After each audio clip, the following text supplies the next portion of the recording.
I never thought my life could fall apart so quietly. If someone told me 2 months ago that my wife, Emily, would be at the center of the most bewildering, gut-wrenching betrayal I'd ever face, I would have laughed in their face. But life has a cruel way of sneaking up on you when you're not looking. It all started innocently, or so I thought. It was a Friday evening, and my best friend, Luke, and his wife, Sarah, were coming over for dinner. Emily had spent the whole day preparing. She was buzzing around the kitchen, humming to herself as she plated appetizers. I admired her, standing there in her favorite yellow dress, her hair in loose waves cascading down her back. She seemed so carefree. Sarah and Luke arrived a little after 7 o'clock. Luke, always the joker, walked in carrying a bottle of wine in one hand and a cheesecake in the other. "Don't tell me you cooked," he laughed, looking at Emily. "You're spoiling us." Dinner was lively as always. The four of us had known each other for years. Emily and Sarah were practically inseparable, and Luke and I had been best friends since college. The night was full of laughter and inside jokes. If I noticed any tension between anyone, it must have been my imagination, because the mood seemed perfect. But later that evening, while Emily and Sarah were in the kitchen cleaning up, Luke turned to me with a strange expression. His usual easygoing demeanor was replaced with something more serious, almost hesitant. "Hey man," he began, lowering his voice. "Have you noticed anything off about Emily lately?" I frowned. "Off? No, not really." "Why?" He shrugged, clearly uncomfortable. "Maybe I'm overthinking it." "Forget I said anything." "Luke, come on. What's going on?" Before he could answer, Sarah walked back into the room, and whatever he was about to say was lost in the shuffle. I didn't push him for more, chalking it up to his usual cryptic nature when he didn't want to stir up drama. The evening ended like it always did. Hugs at the door, promises to meet up again soon. But that question Luke had posed stayed with me. I started noticing little things.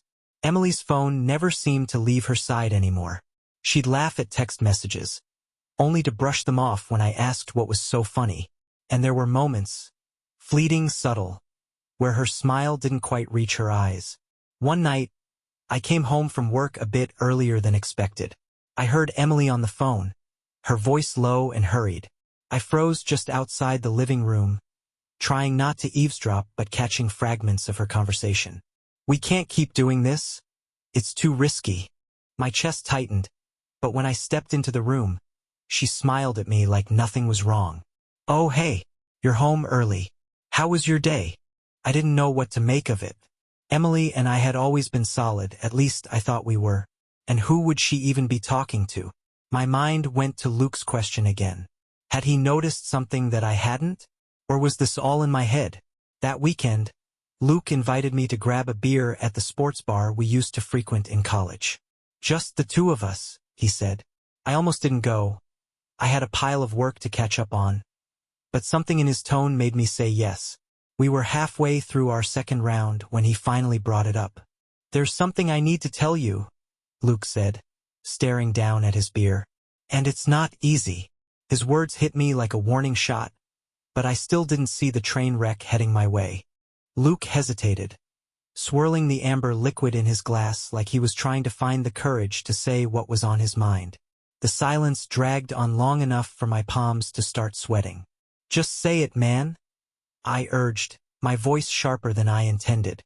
He exhaled slowly, rubbing the back of his neck. "Look, I don't have solid proof or anything, but I think there's something going on with Emily. Something you should know about." My stomach dropped. "What do you mean? Something like what?" Luke wouldn't meet my eyes. "I'm not saying she's doing anything. It's just, Sarah said she's been acting different lately. More secretive. Taking calls when she's out with her. You know how close they are. Sarah would notice if something felt off." I stared at him, struggling to process his words. "So, you're telling me Sarah thinks my wife is hiding something?" Luke nodded slowly, clearly uncomfortable. "Sarah told me not to say anything. She doesn't want to cause trouble if it's nothing. But I thought you deserved to know, just in case." I leaned back in my chair, my mind spinning. I wanted to laugh it off, tell him he was paranoid. But the nagging doubts I'd been feeling over the past few weeks came roaring back. The phone calls, the quiet laughs over text messages, the way she seemed just a little too distracted some days. Still, I shook my head. Emily would never.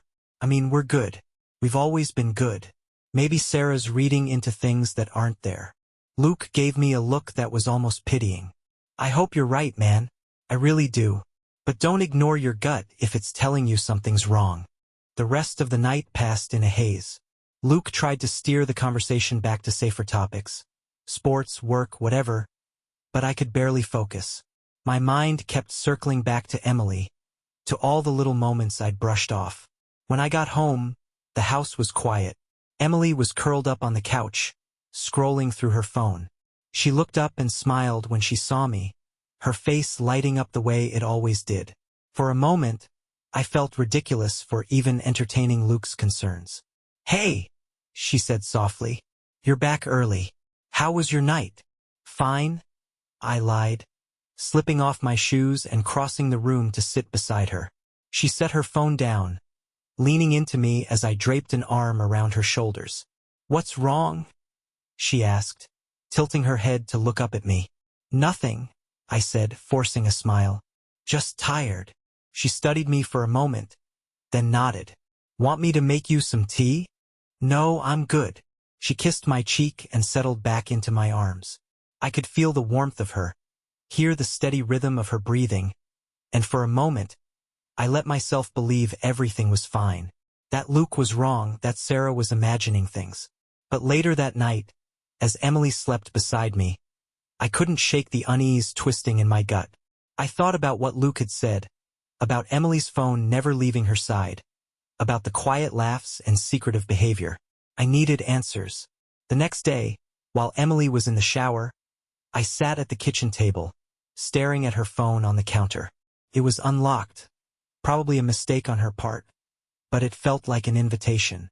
I hesitated for a moment, then reached for it. My hands shook as I swiped through her recent messages. Most were mundane conversations with friends, work group chats. But then I saw a name I didn't recognize, Derek. I opened the thread. The messages were vague, but there was something about the tone that set my teeth on edge. "Derek, I can't stop thinking about last night." "Emily, me neither. I miss you already." My heart pounded as I scrolled further back, my worst fears starting to take shape. The messages weren't explicit, but they were intimate enough to confirm what I didn't want to believe. The woman I thought I knew, the woman I thought I could trust with my life, was hiding something, and I wasn't going to let it slide. I didn't sleep that night. I kept replaying those messages in my mind, dissecting every word. "I miss you already." What did that even mean? Was this some inside joke I didn't understand? Or was it exactly what it sounded like? Emily stirred beside me in the early hours, turning over and draping an arm across my chest. I froze, my heart hammering. Her touch felt both familiar and foreign now, like I was holding on to someone I didn't know anymore. I needed proof, something concrete. I couldn't accuse her of anything without knowing the full story. Maybe there was an innocent explanation. Maybe Derek was just a friend, a coworker who'd said something that came across the wrong way. But deep down, I didn't believe that. The next morning, I told Emily I had an early meeting and left the house before she woke up.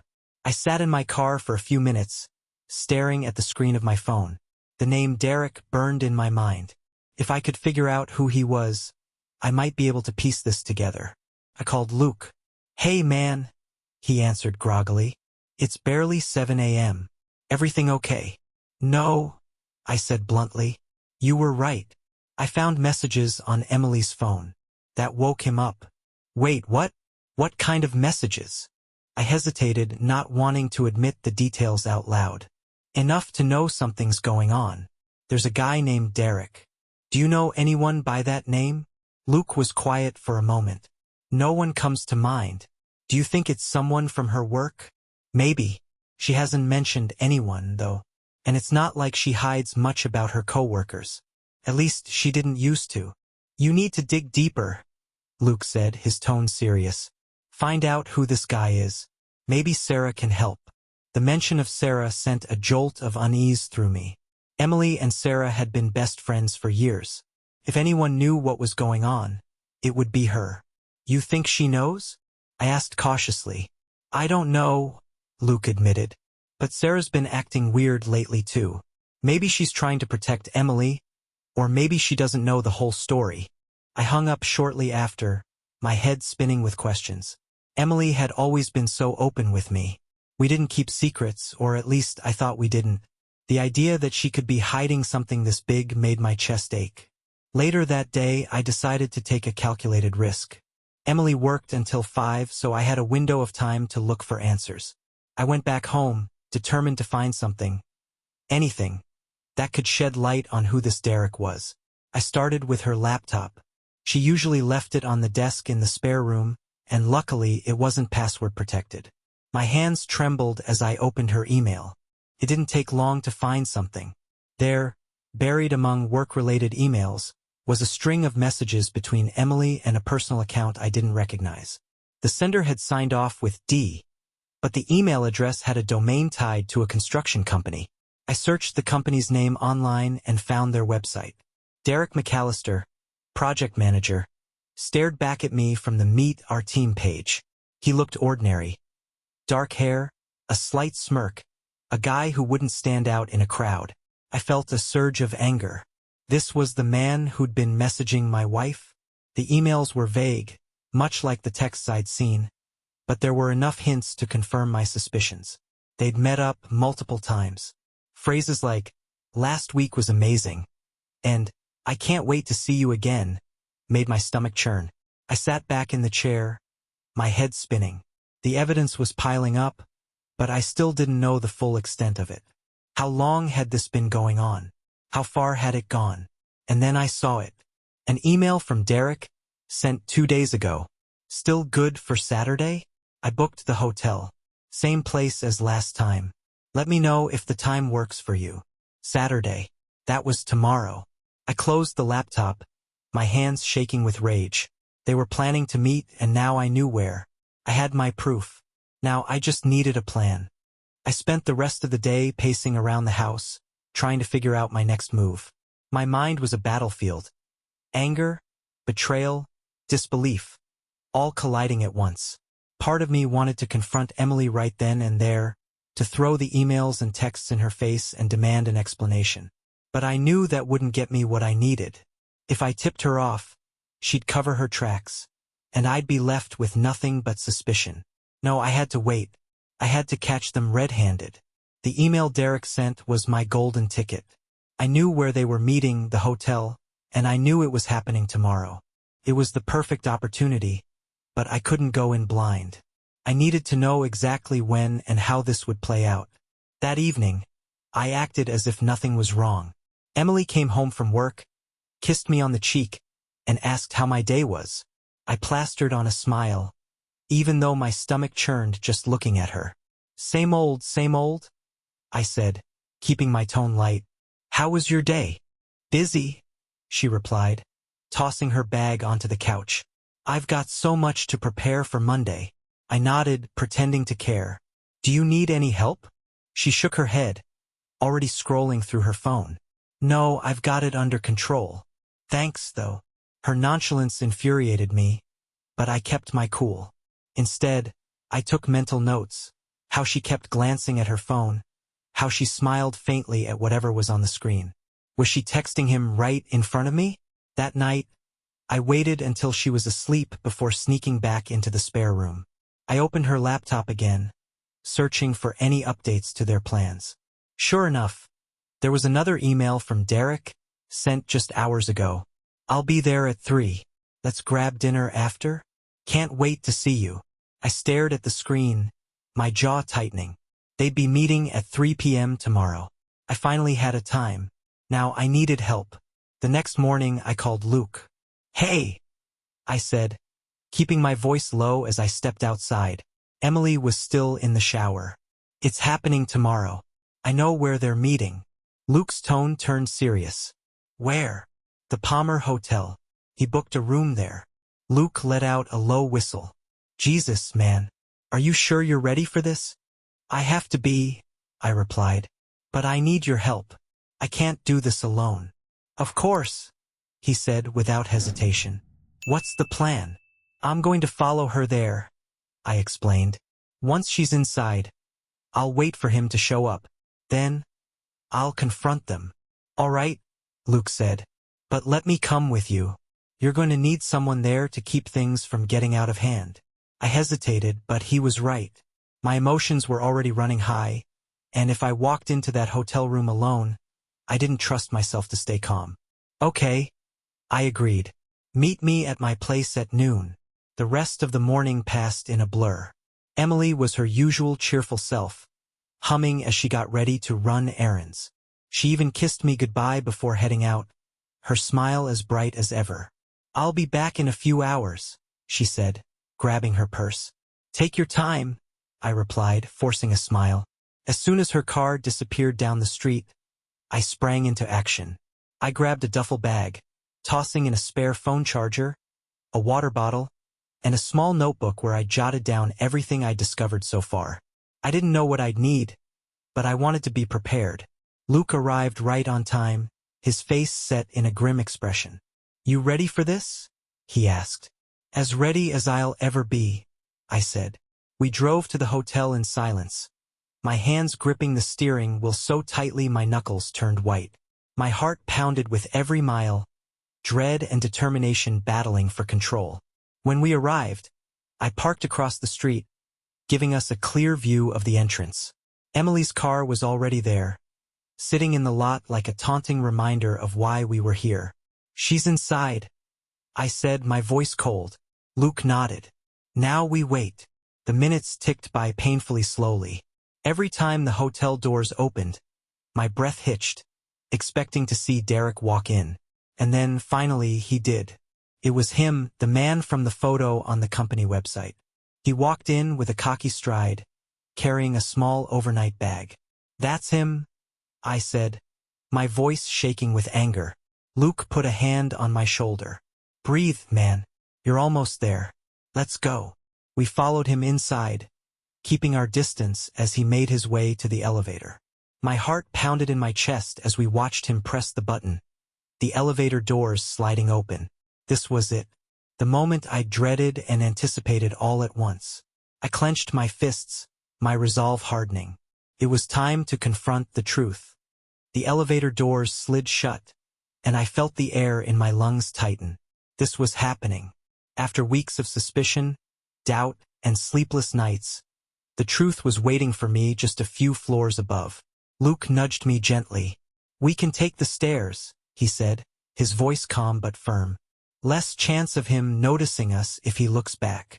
I nodded, my throat dry. Together, we slipped into the stairwell, climbing each step with a mix of dread and determination. My mind raced as I rehearsed what I would say, but every scenario felt inadequate. What do you even say to your wife and her lover when you catch them in the act? On the third floor, we stopped at the door. Luke glanced at me. You good? I nodded, though I wasn't. My pulse thundered in my ears, and my hands were shaking. But there was no turning back now. We stepped into the hallway, the faint hum of hotel air conditioning filling the silence. Room numbers stretched ahead of us, and I scanned each one, counting down to the number from Derek's email. Room 314. The door stood there, innocuous and ordinary, but it felt like a gateway to something much darker. My stomach churned as I stepped closer, my hand hovering near the doorknob. You sure you want to do this now? Luke whispered. Yes, I said through gritted teeth. I need to see it for myself. I raised my fist and knocked, the sound echoing down the quiet hall. For a moment, nothing happened. Then, faint footsteps approached the door. My heart pounded so loudly I thought it might give me away. The lock clicked, and the door opened just a crack. Emily's face appeared, her eyes widening in shock when she saw me. Jack? She stammered, her voice trembling. For a second, I just stood there, staring at her. She was wearing a simple blouse and jeans, nothing extravagant. But there was guilt written all over her face. Can I come in? I said, my voice tight. Jack, what are you doing here? She said, trying to block the doorway with her body. I didn't answer. I pushed past her, stepping into the room before she could stop me. And there he was. Derek stood by the bed, frozen like a deer in headlights. He was wearing a button-down shirt, half untucked, with a glass of wine in his hand. His face flushed red the moment he saw me. For a second, the room was silent, the tension so thick it was suffocating. Then Derek spoke, his voice shaky. "Look, man, I can explain." "Explain?" I cut him off, my voice rising. "You can explain?" "Sure, Derek. Go ahead. Explain what the hell you're doing here with my wife." Emily stepped between us, her hands raised as if to stop me from lunging at him. "Jack, please, it's not what it looks like." "Oh, really?" I spat, my anger boiling over. "Because it looks exactly like what I think it is, Emily. Do you honestly expect me to believe this is innocent?" She opened her mouth, but no words came out. "You lied to me," I said, my voice trembling with rage. "All those late nights, the secret texts, the emails. Did you think I wouldn't find out? Did you think I was that stupid?" "Jack, I'm sorry," she whispered, tears filling her eyes. "Sorry?" I snapped. "You're sorry now that you've been caught? Or were you sorry while you were sneaking around with him?" Derek set the wine glass down and held up his hands. "Look, man, I didn't mean for this to happen. It just did. That was the last straw." Before I knew what I was doing, I lunged at him, grabbing the collar of his shirt. Luke jumped in, pulling me back before things escalated further. "Jack, don't," Luke said, gripping my shoulders. "He's not worth it." Emily was crying now, her face buried in her hands. Derek stumbled back, straightening his shirt and looking like he wanted to sink into the floor. I stepped back, my chest heaving, and looked at Emily. "You had everything," I said, my voice breaking. "We had everything. And you threw it all away for this." She didn't answer, just sobbed quietly. I turned to Derek, my anger barely contained. "If I ever see you near her, or me, again, you'll regret it." He nodded, too terrified to speak. Without another word, I stormed out of the room, Luke following close behind. My vision blurred as we made our way back to the car, the weight of what had just happened crashing down on me. In the driver's seat, I gripped the wheel, my knuckles white. Luke sat in silence, not daring to say anything. I had my answers, and now I had to figure out what the hell to do next. The drive home was a blur. My hands were shaking so badly I almost had to pull over, but I gritted my teeth and kept going. Luke sat beside me in silence, his presence steady but offering no words of comfort. What could he say? What could anyone say? When we pulled into the driveway, I just sat there, staring at the house that suddenly didn't feel like mine anymore. Every memory, every moment of happiness we'd built inside those walls. It all felt like a lie now. "You want me to stay?" Luke asked quietly. I shook my head. "No, thanks, but I need to figure this out on my own." He hesitated, clearly reluctant to leave, but eventually nodded. "Call me if you need anything." "I mean it, Jack." "I will," I lied. Luke got out of the car, hesitating again before heading to his own vehicle. I watched him drive away before finally forcing myself to step out. The house was quiet when I walked in, as if it didn't know the world had just collapsed. Emily wasn't home yet, probably still at the hotel trying to figure out what to do. I went straight to the kitchen, grabbing a bottle of whiskey from the cabinet and pouring myself a glass. The first sip burned, but it didn't dull the ache in my chest. Nothing would. I replayed the confrontation over and over in my head, dissecting every moment. The look on Emily's face when she saw me at the door. Derek's pathetic stammering. The sound of her sobs as I walked away. And then there were the questions, the endless, gnawing questions. How long had this been going on? How could she do this to me? Was it just Derek? Or were there others? The front door creaked open, and my heart clenched. Emily stepped inside, her face pale and streaked with tears. She froze when she saw me sitting at the kitchen table, the bottle of whiskey and empty glass in front of me. "Jack," she began, her voice trembling. "Don't," I said, holding up a hand. "Don't you dare start with, 'I can explain.'"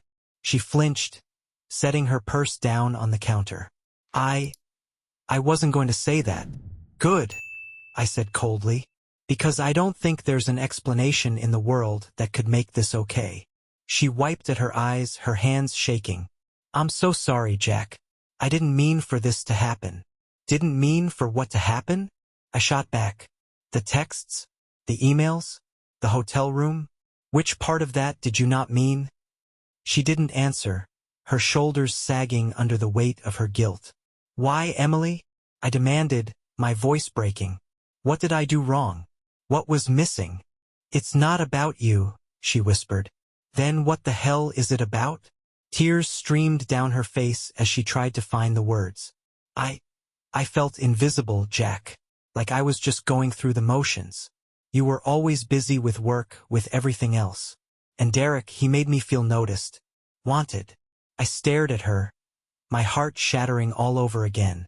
So your solution was to blow up our marriage? To cheat on me instead of talking to me? I didn't want it to happen, she said desperately. It just... One thing led to another, and I didn't know how to stop. You didn't know how to stop? I repeated, my voice rising. You could have stopped by saying no, by remembering that you're married. But instead, you snuck around behind my back and lied to me over and over, she sobbed, sinking into a chair across from me. I know I messed up, Jack. I know I don't deserve your forgiveness. But please, don't throw everything away. We can fix this. I laughed bitterly, shaking my head. Fix this? Emily, you didn't just break my trust, you shattered it. How am I supposed to believe anything you say after this? I'll do whatever it takes, she pleaded. Therapy, counseling, whatever you want. Just don't give up on us. I stared at her, the woman I'd loved and trusted for years, and I realized I didn't know her anymore. She wasn't the person I thought she was, and I wasn't sure if I could ever see her the same way again. I need time, I said finally, my voice hollow. Her face crumpled, but she nodded. Okay, take all the time you need. I pushed back from the table, grabbing the whiskey bottle as I stood. I'm going to sleep in the guest room tonight. Don't follow me. As I walked away, I heard her sobs echoing in the empty kitchen. For the first time in my life, I felt like a stranger in my own home. The guest room felt foreign, but I barely noticed. I lay on top of the bed, staring at the ceiling, my mind swirling with thoughts I couldn't organize. Emily's tears, her excuses, Derek's face. It all played on a relentless loop, making sleep impossible. At some point in the early hours of the morning, I sat up. My head throbbed, partly from the whiskey and partly from the emotional chaos. But there was one thought I couldn't shake. There was more to this. There had to be. Affairs don't just materialize out of thin air. What had Emily been hiding from me, beyond what I'd already uncovered? I knew I wasn't ready to face her again. Not yet. But I needed answers. I needed to know how deep this betrayal ran. The next morning, I waited for Emily to leave the house before I began my search. She was subdued when she walked out the door, her eyes red from crying. I'll be back later, she said softly, avoiding my gaze. Take your time, I replied, my voice flat. As soon as her car disappeared down the street, I got to work. I started in her closet. It felt invasive, going through her things, but the woman I'd trusted with my life had already shattered the sanctity of our marriage. Privacy was a luxury I wasn't willing to extend anymore.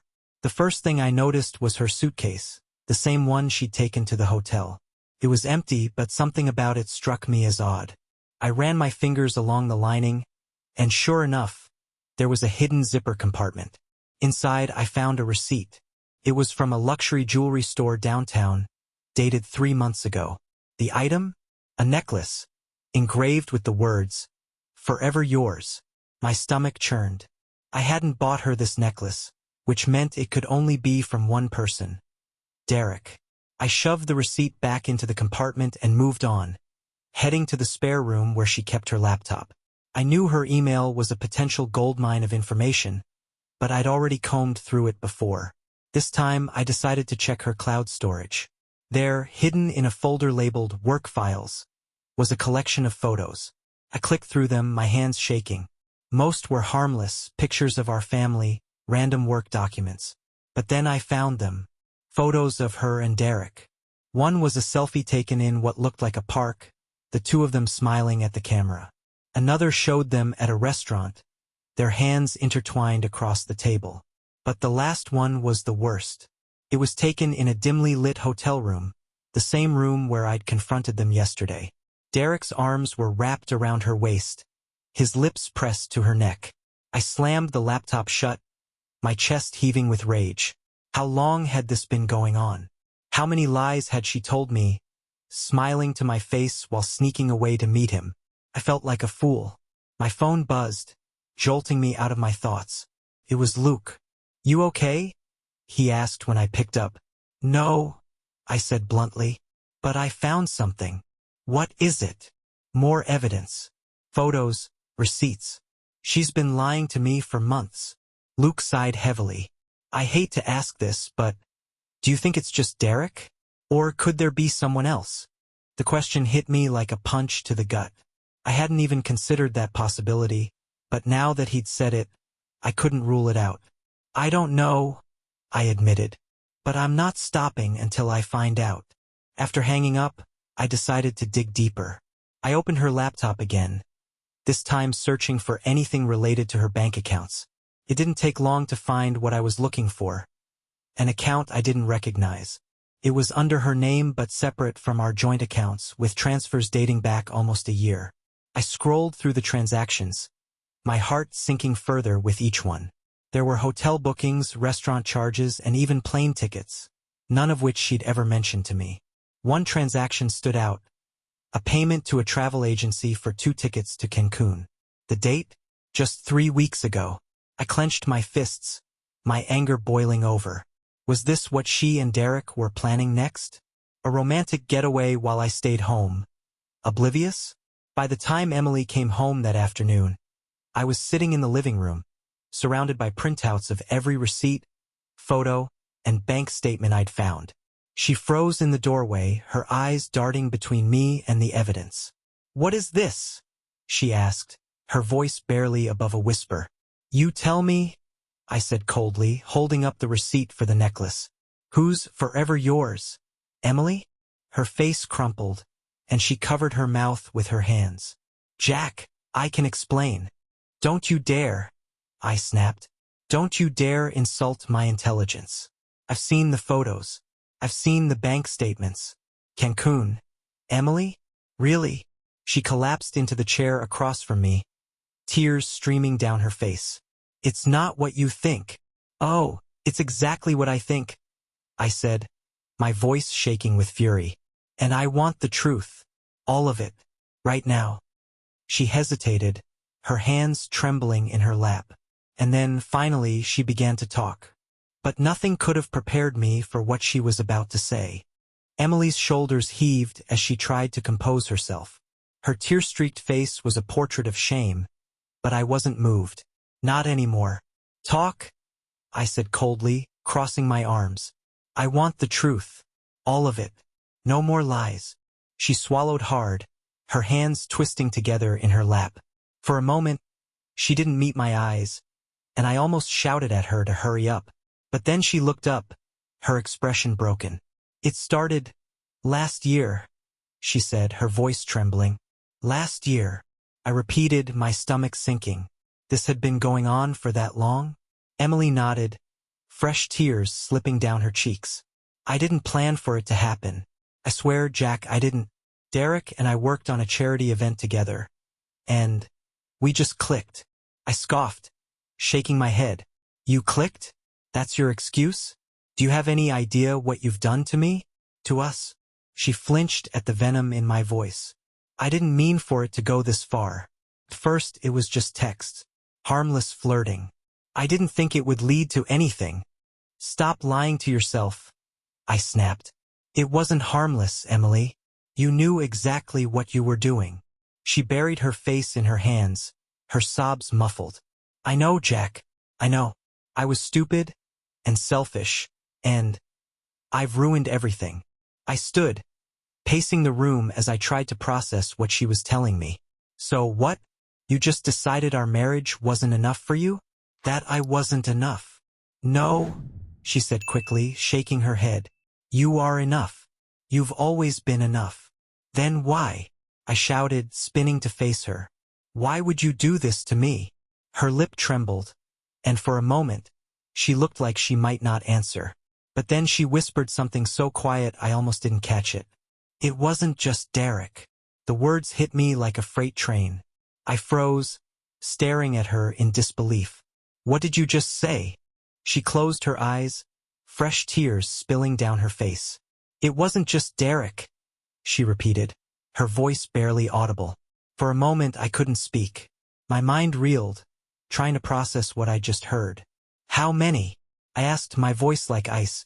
Emily hesitated, and the longer she stayed silent, the angrier I became. How many? Her shoulders shook as she whispered. 2. There were 2 others before Derek. I felt like the air had been sucked out of the room. My knees buckled, and I sank onto the couch, my head in my hands. 2 others. This wasn't a mistake. It wasn't a lapse in judgment. This was a pattern, a deliberate, calculated betrayal repeated over and over. Who were they? I demanded, my voice raw. One was a coworker, she admitted, not meeting my gaze. It was years ago, before I switched jobs. The other was someone I met through Sarah. That made me sit up straight. Sarah? She nodded, wiping at her eyes. He was one of her husband's friends. It only happened a couple of times, and I ended it before it went too far. But what? I growled. Emily's voice cracked. But I never told you. I should have, but I was too afraid of what you'd think of me. And then, when Derek came along, I was already in too deep. I stared at her, my chest tight with a mix of fury and heartbreak. So, Sarah knows about this? No, she said quickly. She doesn't know. I swear, Jack. She has no idea. I didn't believe her. Not anymore. The room fell into an unbearable silence, the weight of her confession crushing me. I couldn't look at her, couldn't even process what she just admitted. How could you do this to me? I finally whispered, my voice shaking. How could you look me in the eye every day and pretend like everything was fine? I don't know, she sobbed. I was stupid and scared and selfish. I didn't know how to stop. And by the time I realized what I was doing, I thought it was too late to fix it. Well, congratulations, Emily, I said bitterly. You're right. It is too late. She flinched as if I'd slapped her, but I didn't care. I trusted you, I continued, my voice rising. I gave you everything, and this is how you repay me? With lies and betrayal? Do you even love me? Her breath hitched, and she looked up at me with wide, tear-filled eyes. Of course I love you, Jack. I've always loved you. I laughed bitterly. You have a hell of a way of showing it. Her sobs filled the room, but I couldn't bring myself to comfort her. Not this time. I need some air, I muttered, grabbing my jacket. Jack, please. Don't, I snapped, cutting her off. Just don't. I can't look at you right now. I slammed the door behind me, the cold evening air biting at my skin. I didn't know where I was going, but I knew one thing for sure. The woman I thought I knew, the woman I thought I loved, was gone. And I didn't know if I could ever forgive her. I drove aimlessly for hours, trying to clear my head, but the betrayal clung to me like a shadow. No matter how many streets I turned onto, how many miles I put between myself and that house, I couldn't escape it. Eventually, I found myself parked outside Luke and Sarah's house. I didn't even remember deciding to come here, but it made sense. Luke had been by my side through everything so far, and I needed someone to help me make sense of this mess. I knocked on the door, and Luke answered almost immediately, his expression turning to concern when he saw my face. Jack, he said, stepping aside to let me in. What's going on? Did something happen? I didn't answer right away. Instead, I slumped onto the couch, burying my face in my hands. It's worse than I thought, Luke, I muttered, my voice barely above a whisper. What do you mean? He asked, sitting across from me. I looked up, my eyes burning with anger and exhaustion. Emily admitted to more. Derek wasn't the only one. There were 2 others before him. Luke's jaw tightened, and he let out a low whistle. Jesus, man. I'm so sorry. That's not even the worst part, I continued. One of them? She met him through Sarah. His face darkened at that. What the hell are you talking about? I shook my head, the disbelief still fresh. She said Sarah doesn't know. But how can I trust anything she says now? What if Sarah's known all along? Luke leaned back, his expression hardening. I don't think Sarah would hide something like that from me. But damn, I don't know. Let me get her. We'll figure this out. He left the room, and a minute later, Sarah appeared, her face a mix of confusion and concern. Jack, she said softly, sitting beside me. What's going on? I told her everything about Derek, about the other 2 affairs, and about Emily's claim that one of them was someone Sarah's husband had introduced her to. Sarah's face went pale, her eyes widening in shock. Are you saying one of her affairs was with someone I know? That's what she said, I replied bitterly. But she swore you didn't know. Sarah shook her head vehemently. I didn't know, Jack. I swear to you I had no idea. If I had, I would have told you. I studied her face, searching for any hint of deception. But all I saw was genuine horror. Do you know who it could be? Luke asked her, his voice tense. Sarah hesitated, her brow furrowing in thought. If it's someone from one of our circles, it could have been at a party or a barbecue. I mean, we've had gatherings where friends brought +1s. But... She trailed off, her voice trembling. Then something flickered in her expression. A realization that made her eyes widen. Wait, she whispered. There was this guy, Andrew. He was a friend of my brother's, and he came to one of our Christmas parties a couple of years ago. I remember he and Emily talking for a long time that night. Andrew, I muttered, the name foreign and meaningless to me. Yeah, Sarah said, looking at me apologetically. I don't know much about him. He's one of those guys who's always around but never really part of anything, you know? If it was him, I had no idea. Luke reached for my shoulder, giving it a reassuring squeeze. We'll figure this out, Jack. If this Andrew guy was involved, we'll find him. And if Sarah says she didn't know, I believe her. I nodded slowly, the weight of the night pressing down on me. I'm done giving her the benefit of the doubt, I said quietly. No more excuses. No more chances. I'm putting an end to this. What are you going to do? Luke asked. I took a deep breath, the resolve in my chest hardening like steel. I'm going to confront her one last time. And then, I'm filing for divorce. Sarah looked at me sadly. Jack, are you sure that's what you want? Yeah, I said firmly. I've made up my mind. She didn't just betray me once. This was a pattern, a choice. And I'm not going to spend the rest of my life wondering when the next lie will come. Luke nodded, his expression grim. You're doing the right thing, man. And whatever you need, we've got your back. Thanks, I said, standing up. I'll let you know how it goes. As I drove home, I felt a strange mix of sadness and clarity. This wasn't the ending I'd envisioned for my marriage, but it was the only path forward. Emily was waiting for me when I walked through the door, her eyes puffy from crying. We need to talk, I said, my voice cold and steady. She nodded, wiping her face. Okay. I didn't sit, couldn't. Instead, I stood across the room from her, the space between us feeling like a chasm. This is it, Emily, I said firmly. I want the truth. All of it. Every lie, every secret, every affair. If there's anything else I don't know, you'd better tell me now. Because after tonight, I'm done. Her lip trembled as she stared at me, her eyes full of tears. And then she spoke. But what she said wasn't what I expected. It was worse.